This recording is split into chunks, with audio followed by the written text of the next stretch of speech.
대구에서 전국의 그 의료진들에게 긴급하게 호소문을 올렸더라고요. 그 호소문을 보고 내일 당장 내려가야겠다 생각하고 KTX를 바로 예약을 했어요.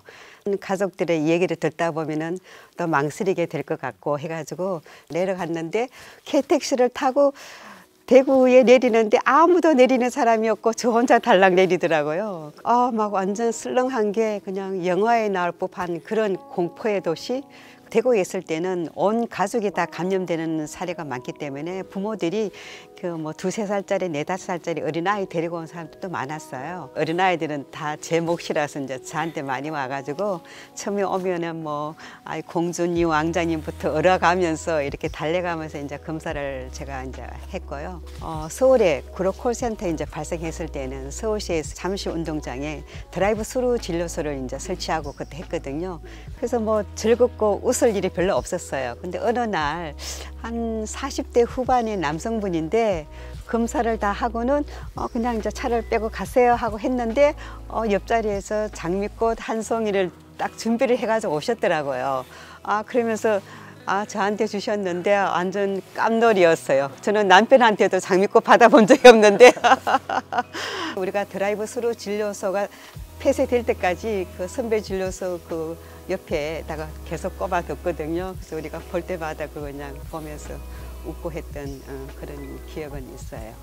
소방 공무원들이 현장에 사람들을 태워주고 갔다 오는데 이제 늘 찬 도시락을 먹게 되니까 그게 너무 따뜻한 밥을 먹고 싶다 그런 요청이 좀 들어와서 그러면 우리가 가야 되겠다 해서 가서 10일간 정도 활동을 하고 왔습니다.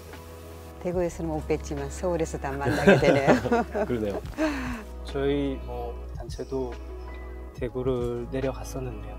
대구 내려가서 지역아동센터들 이렇게 보니까 아침, 점심을 학교 가서 먹고 저녁을 아동센터에 와서 먹었었다고 하더라고요. 아동센터는 문을 닫아버리고 학교에서는 급식을 안 하고 그러니까 아동센터 근처에 있는 그 식당들에게 부탁을 해서 도시락을 서로 연결을 하면 그 수익이 없는 식당들은 수익이 생기고 또 아이들은 바로 따뜻한 도시락을 먹을 수 있겠구나 해서 아이들이 막 와가지고 동생 것까지 가져가고 자전거 타고 와서 가져가고 그것만으로 되게 이제 아이의 안부를 알 수 있으니까 막 그러면서 이제 선생님들이 원장님들이 되게 고맙다고 하시더라고요. 어떤 현장을 가더라도 항상 걱정을 안고 가요. 제가 그분들한테 과연 도움이 될 수 있을까?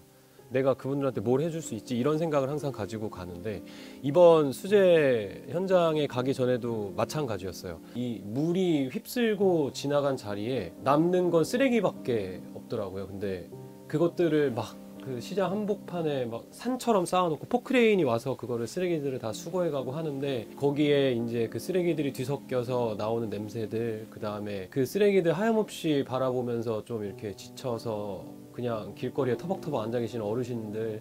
강원도 고성에서 만난 할아버지 한 분이 저희가 새벽에 이제 저희가 그 급식을 하는데 이제 한 30분 정도를 도와주시다가 이제 한탄 하세요. 내가 왜 불 속에 그냥 그쪽에 그냥 있지 왜 나왔는지 모르겠다. 그 물품들은 다 없어지고 집도 없어지고 지금 이렇게 사는 자체가 나는 너무 괴롭다. 우리가 보기에는 그냥 계속 식사하시고 뭐 그러니까 아니 괜찮으시겠지 했는데 그게 아니시더라고요. 어떤 재난이 났을 때 정보를 접하는 거에 익숙해져 있을 거라 생각합니다. 처음에 이제 언론사에서 기사들이 나오고 실시간으로 라이브로 이제 뉴스들에서 나오고 하는데 조사를 해야 되잖아요. 산불이면 집이 다 탔는지, 수해가 났으면은 집이 뭐 쓸려 내려갔는지 그 조사를 짧은 시간에 끝내려고 합니다.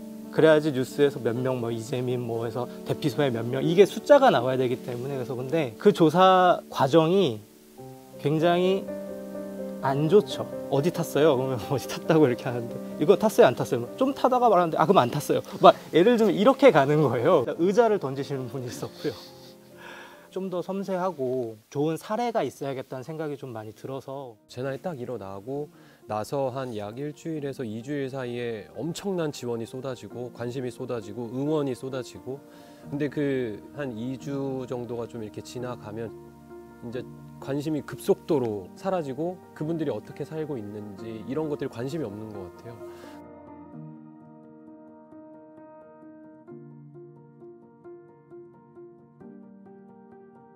재난, 그동안의 재난은 그냥 자연재해, 이제는 사회적 재난으로 좀 확장이 되는 것 같아요. 지금 내 아이가 3명이 있어요. 남자아이 3명을 키우는데 저희 아이가 가습기 살균제에 노출됐던 아이였고, 저희 아빠가 노동자로 사셨고, 노동자로서 일을 하다가 일터에서 이제 돌아가시기도 하고 그렇게 됐었고, 그런 재난들이 이제는 우리가 일상적 재난이 되지 않았나 라는 생각이 들기도 하고, 저희 아이 아토피를 치료하기 위해서 병원을 전전하다가 어떻게 아이 친구 엄마로부터 생활협동조합에 가입해서 먹을 거를 바꿔봐라 얘기를 들어가지고 그때 생활협동조합을 찾아가게 됐거든요.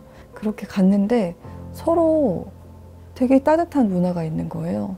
코로나19 강서 응원꾸러미 활동을 하면서 실제 그 현장에서 고군분투하고 애쓰고 계신 분들한테 저희가 직접 모금부터 시작해서 꾸러미를 만들고 전달하는 작업까지, 지역에 어떤 어려움이나 이슈들이 있을 때 함께 협력할 수 있는 그런 문화가 기본 바탕이 되어야 이후에 이런 어려움들이 있어도 그것을 극복해내는 힘이 생길 것 같아요. 그때 메르스가 저희가 강남구 제가 보건소에 있을 때 강남구에서 완전 진원지 폭발했잖아요. 삼성병원 때문에 여러 가지 아픔은 못 느꼈었는데 강남구는 최악이었거든요. 저는 그때 참 사람이 무섭다는 생각을 참 많이 한 게, 어느 동의 아파트에 이제 메르스 확진자가 나왔어요. 그런데 이게 어떻게 알려져가지고 저희 사람들이 저희 보건소에 떼거지를 몰려와가지고 저 확진자 끌어내가지고 빨리 다른 데로 보내라, 우리까지 감염된다 하면서, 와, 저는 그때 좀 공포감을 느꼈어요.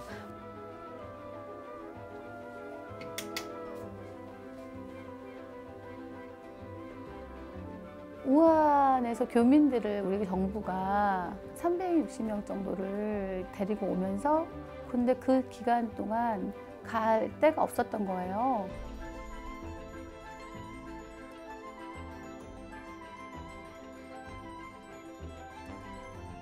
아산 지역 인재교육원 앞에다가 트랙터 끌고 와서 막 조그맣게 이렇게 해서 불도 좀 주고, 첫날 저희가 시민사회단체 협의회에서 현수막을 달았을 때는 그게 바로 찍혔었어요. 근데 그게 바뀌게 된 계기들은 거기에 있는 시민연대에서 우선 용기 내서 지역 주민들한테 공감한다.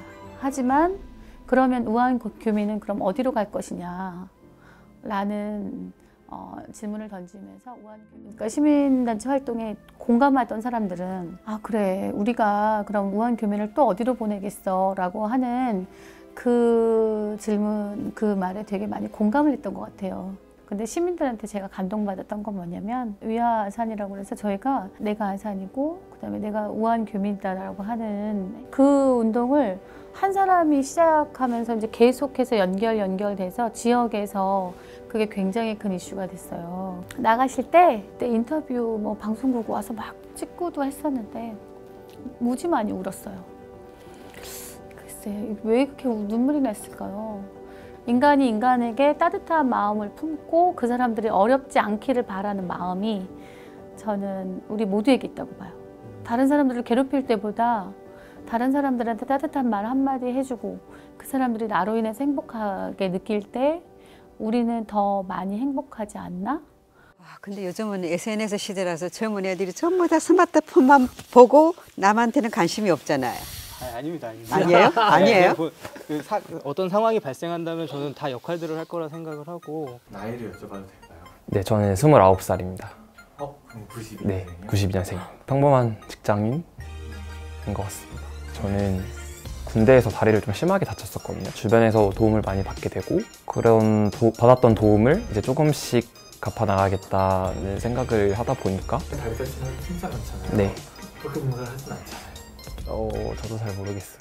그냥 처음에는 그냥 해봤는데 되게 그 느낌이 좋았고, 이제 택배 기사님들이 그 물품을 가져다 주러 오셨을 때 현관문에 있는 그런 간식이나 그런 응원을 해드리는 캠페인을 했었거든요. 최근에는 소상공인 분들이 많이 힘들잖아요. 그래서 그런 분들을 도와드릴 수 있도록 좀 소비를 촉진하는 그런 캠페인을 기획해서 진행했었는데, 결제를 하면 영수증이 무조건 발생하잖아요. 또 사장님을 위한 응원 멘트를 적어서 SNS에 인증샷을 올리는 방법 1,500명 정도 되는 분들이 또 함께 해주셔서 사장님께서 이제 되게 감동을 많이 받으셔서 편지까지 이제 써서 보내주셨었거든요.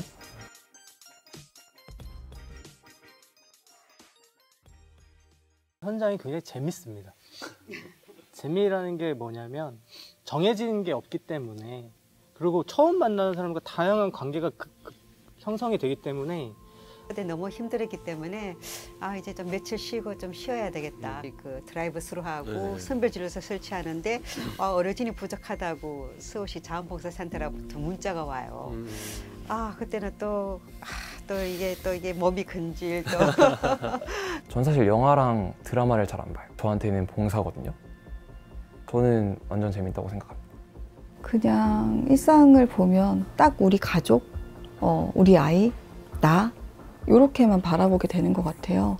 근데 하지만 이 세상을 살아가는 데에는 우리 가족만 살아갈 수 없잖아요. 코로나19로 뭐 관계가 좀 단절되고 배달이 급증하고, 하지만 그 배달을 하고 있는 택배 노동자분들 요즘에 사망사고 계속 끊이지 않고 있고, 그 사람이 누군가의 아들이고 누군가의 내 뭐 형제이고. 우리가 오해하고 있는 게 있는 것 같아요. 다른 사람들을 위해서 내가 착하게 사는 거라고 절대 아니다라고 저는 말하고 싶어요. 내 자신, 내 자식과 건강하게 살기 위해서 나는 환경을 지켜야 되는 거고, 우한 교민들도 아프지 말아야 되는 거고, 결국은 그 사람들을 위한 게 아니라 나 자신, 내 삶을 위한 것 아니냐라는 거죠. 이 사회는 다 연결되어 있다고 생각해요. 그래서 개인적인 일상의 삶을 잘 살기 위해서는 우리와 보이지 않는 끈으로 연결되어 있는 그 한 시민이 안전할 때 그런 것들이 만들어지지 않을까. 재난 현장에서 직접 활동을 하면서 그 피해를 입으신 분들한테 제가 참 많은 것들을 받았었던 것 같아요. 만약 가시게 된다면 단언컨대 아마 그 다음에도 재난이 발생했을 때 무조건 아마 또 가시게 될 거라고 생각을 해요, 저는. 재난은 무조건 납니다. 예, 무조건 난다는 생각으로 그냥 생각하고 있으면 됩니다. 그러면 그게 준비 같습니다, 저는.